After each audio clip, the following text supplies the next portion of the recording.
About 1910, modern science became aware of the endocrine system. This does not mean they had not known about it before, but it had remained a comparatively quiet, dignified part of our anatomy, and was enjoying that exclusiveness and seclusion which the body seems to prefer.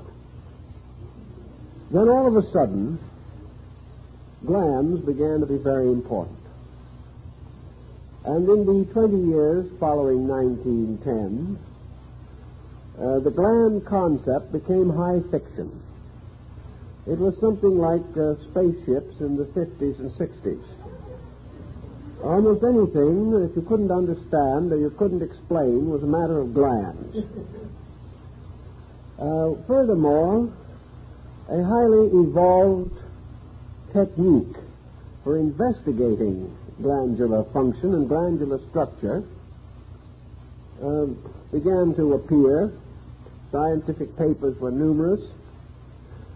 A group of scientists who called themselves endocrinologists appeared in the field of medicine, and we had almost the equivalent of the modern psychologist and now the modern exponent of wonder drugs. As always, man just went to excess. This does not mean that valuable information was not gained. It does mean, however, that there was not adequate criticism, very little basic understanding, and practically no basic interest in the glandular problem except on the purely physical level. We had much discussion of glands and rejuvenation.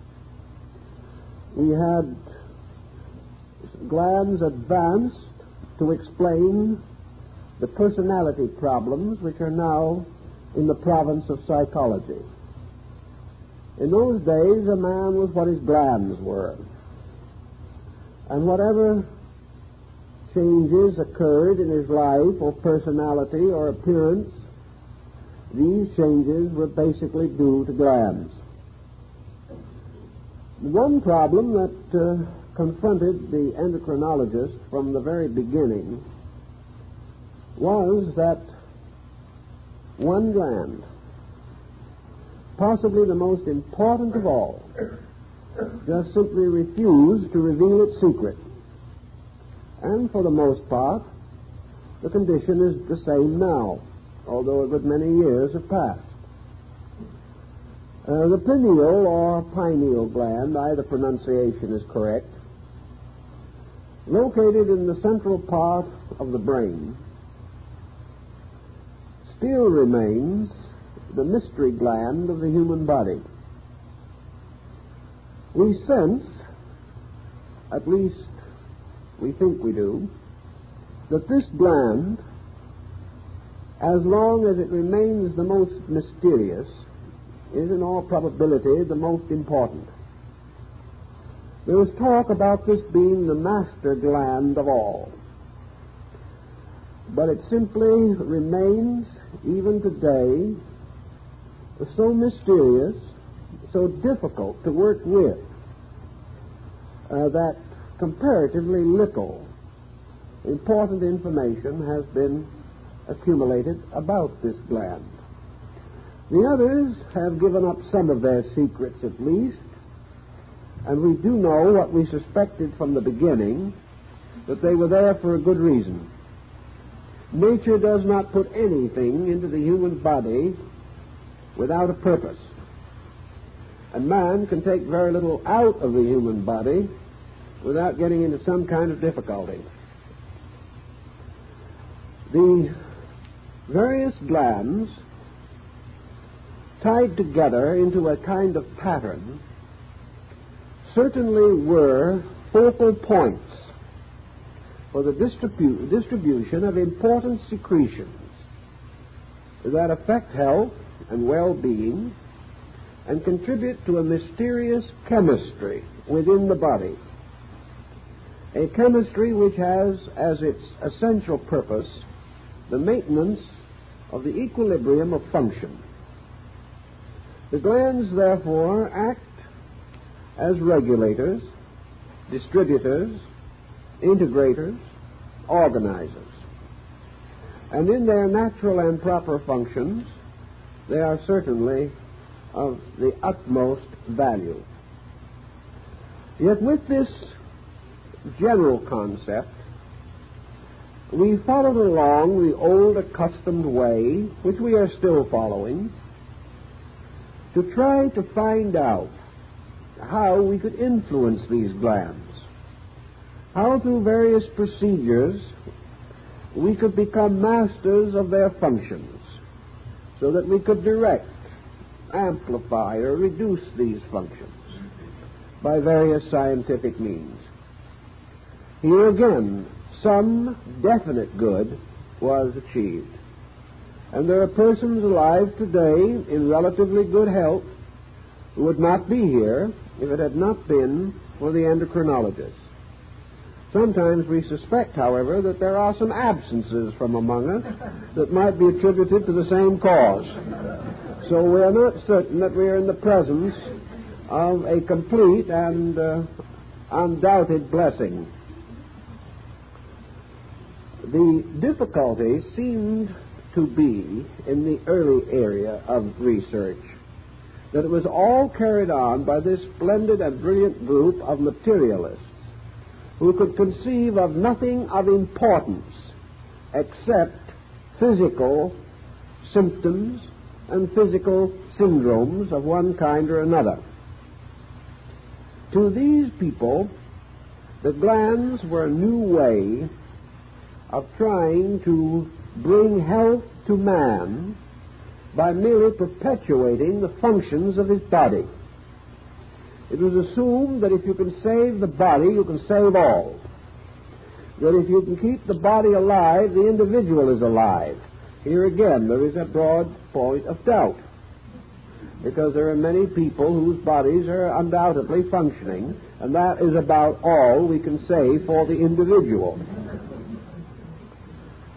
We were not at that time very much interested in something that has later gained in fascination, namely the problem of the extrasensory gamut in human consciousness. If we had been interested at that time and a little more sympathetic, endocrine research might have had a far happier, more brilliant existence. This does not mean that the subject is dead. It is far from dead. Work is continually going on, but it does not have the hypnotic fascination that it had in the 30s and 40s. It is now moderating into a general program in which the glands are included with other subjects as well worthy of further thought. We do not have the mania on glands that we suffered from at that time. If this mania had become more aware of the large picture or total subject, a very great deal of progress might have been accomplished, and it is even possible that at least one world war could have been prevented if we had really understood the glands of the human body. But we did not, and we were contented merely to search for means of treating immediate problems. Among the valuable byproducts of this research, undoubtedly, was research into the problem of diabetes and the development of insulin therapy. This is the type of thing which may be pointed out as the best that was achieved. There is much more, however, to this great problem than the correction of physical ailments. Unfortunately, however, the public mind follows the scientific bent, and most people are far more interested in obscuring symptoms of existing troubles or of hopefully looking toward the remedying of some physical situation than they are in the search of the larger verities of human existence. So both supply and demand kept the entire research into the gland field largely on an objective physical level. Today we are probably more aware than ever before on a scientific level of the relationship between what we term consciousness and body. Now, of course, to the scientist, for the most part, consciousness is still a physical term. Mind is only a condition of matter. And in this thinking, we cannot entirely escape into the freer atmosphere of larger thinking. Still, however, we do have a new perspective, and that is the perspective of a person in a body. And we begin to realize that in some way this person must operate through the body which it inhabits. Therefore, all areas which may have a bearing upon this are becoming increasingly important to our thinking. The great French scientist whom we refer to in our book, philosopher-scientist René Descartes, was one of the first to express a series of rather noble thoughts bearing upon the relationship between consciousness and body. He declared that the anima, or soul, certainly operated through the whole body, through all of its substances, its organs, its propensities, and its functions. But although this could be rather immediately accepted by the thoughtful, there was another, more advanced question. If this operation was general throughout the body, there must be a controlling or directing center. Functions of all kinds arise from certain basic energy poles or fields within the body. Therefore, if the body is all responsive to soul, then there is this implication that there must also be a particular part of the body which is most particularly sensitive to soul. That there must be a headquarters, so to say, for this vast field operation. And it was Descartes' opinion that the pineal gland in the brain was this controlling center. He held this after a great deal of thought and consideration. He studied all of the principal centers of the body, the organs, the nervous system, the arterial system, and he finally concluded that the larger and more massive structures could not be the controllers, but rather were the large reservoirs through which these controllers operated. That in all probability the controlling power would be posited in a comparatively small and sensitive area, just as, for example, the very fact that man is alive is due to a very small and important area at the apex of the left ventricle of the heart. The area involved is probably not much more than the size of a small bean, yet this is a controller, a very important dynamic. And if anything happens to this one controller, the rest of the body ceases to function.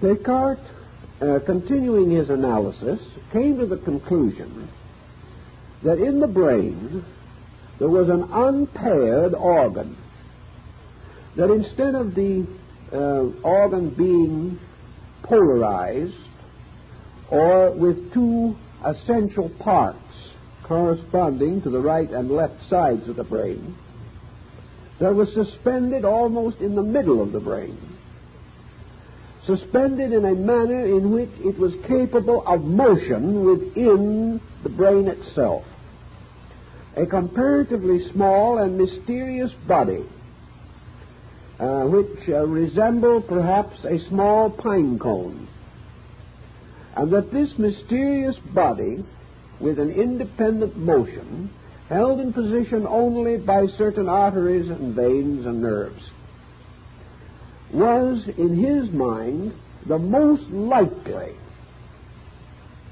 organ or center by means of which consciousness was able to impinge itself upon the body as a living structure. Therefore, that life came essentially from the heart. But from this other center came the power which transforms a living thing into a thinking, conscious being. He probably, Descartes, was not merely conjecturing, not in the ordinary sense of invention. He was a very thoughtful man, a very widely read man, and a great student. There is no doubt in the world that he was well acquainted with the religious, philosophical, and scientific thoughts of ancient peoples. And while perhaps he did not have available as large an area of research as we have today, he had enough to convince him that throughout ancient religions and mystical philosophies, there was a lore or legendary by means of which the isolation of the area which he selected would be natural, reasonable, and probable. Perhaps Descartes did not even consciously do this, but out of his vast background, this thinking was almost inevitable as a subconscious process in himself. From the very earliest time, men have used the concept of the I, in this case EYE, as a symbol of consciousness, of internal awareness. In India, an extra eye, a third eye, is placed on the forehead or higher upon the head of a deity to indicate, one would say, a power of superior sight, knowing, or insight. In the religious mysticism of Christianity, the head itself is surrounded by the nimbus of sanctity. Now, Descartes was a Roman Catholic, and therefore it is quite reasonable and probable that he was aware of the ancient symbolism associated with the canonization of a saint. Now, all through art, not only Christian art, but also Buddhist art and the arts of other Oriental peoples, sanctification is artistically presented or represented by adding around the head of the person a halo. In the development of the idea of canonization, developed quite a science of halos. All halos, aureoles, and similar luminous envelopes or surrounding light patterns are according to certain rules or designs. If you study ancient art, you will see, for example, that the persons of the Trinity, representing the Godhead, if personified, are usually given a certain kind of halo. That the halo of Christ is different from that of any of his apostles, and that the halos of saints are again different from those of angels, archangels, or other so-called celestial beings. Descartes was undoubtedly aware that if he took the halo around the head and regarded it as an area or a circumference, and he placed a compass so that he could draw this halo, which the artist placed around the head, that the central point of his compass, upon which he was to base the circumference, would lie in the head or approximate the position in the skull of the pineal gland. Therefore, that this luminosity was radiating from a center almost in the exact middle of the brain.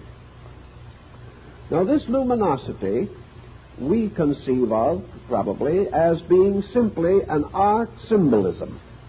And I think certainly it would be so regarded by most scientists. At the same time, these symbols are archetypal. They go back to a very ancient pattern in human thinking. Therefore, I don't believe that we can simply assume that these symbols are arbitrary. Rather, the ancient attempted to indicate by the halo or aura around the head a state of sanctity. He did not put this aura somewhere else. Strangely enough, he did not put it around the heart. Sometimes, of course, he will make a larger halo. And in Eastern, particularly Buddhist symbolism, it is quite common to find a double halo. One obviously from the heart, the other from the brain. These two halos form a very pleasant artistic design and are noted in the shrines and images of many of the Buddhistic divinities. However, the halo around the head is derived from rather ancient thinking and from a still older patterns of belief or attitude. In the Egyptian religion, for example, we find a definite use of a peculiar kind of ornament that is placed on the exact crown of the head, a tiny little mound-like structure resembling a tiny beehive. And on the top of this is placed, usually, a conventionalized lotus blossom or lotus branch. Now, we say branch, fully realizing that that is not the way we generally recognize a lotus. But in Oriental art, it is usually a peculiar type of hybrid in which the lotus symbol is combined with a type of stem and leaf that suggests the acanthus rather than the lotus itself. Now, in this particular case, the deceased person passing into the underworld has this peculiar device fastened to the top of the head. The deities involved are frequently ornamented with crowns or symbols. And these symbols include a mysterious something resembling a kind of antenna placed in the top of the crown of the deity, approximately in the same relationship as the feather in the hair dress of the Indian medicine priest. Now, in American Indian lore, the war chieftains always wore the bonnet. This was a circle, usually, of eagle feathers, forming a very elaborate headdress. This bonnet often also included an appendage of more feathers down the back until perhaps almost reaching the ground. But a mystic, a medicine priest, or a holy man could not wear this bonnet. That was the bonnet of the war chief. The symbol of the holy man was a single feather rising directly from the top back of the head, exactly where, if the stem of the feather continued into the head, we would assume the pineal gland to be. This was a sign of divine protection. It was a sign of dedication to God. This feather, by the way, served a number of protective purposes. For in the old tribal warfare, the chieftain with the war bonnet was always vulnerable. Anyone who wanted to take a shot at him could do so. But it was very bad taste to shoot the man who had one feather in his hair, because it meant you were shooting a priest. Therefore, normally, no one attacked him. And actually, he never carried arms himself. He was sacrosanct. He was set apart. And to injure the agent of the deity was a very serious offense.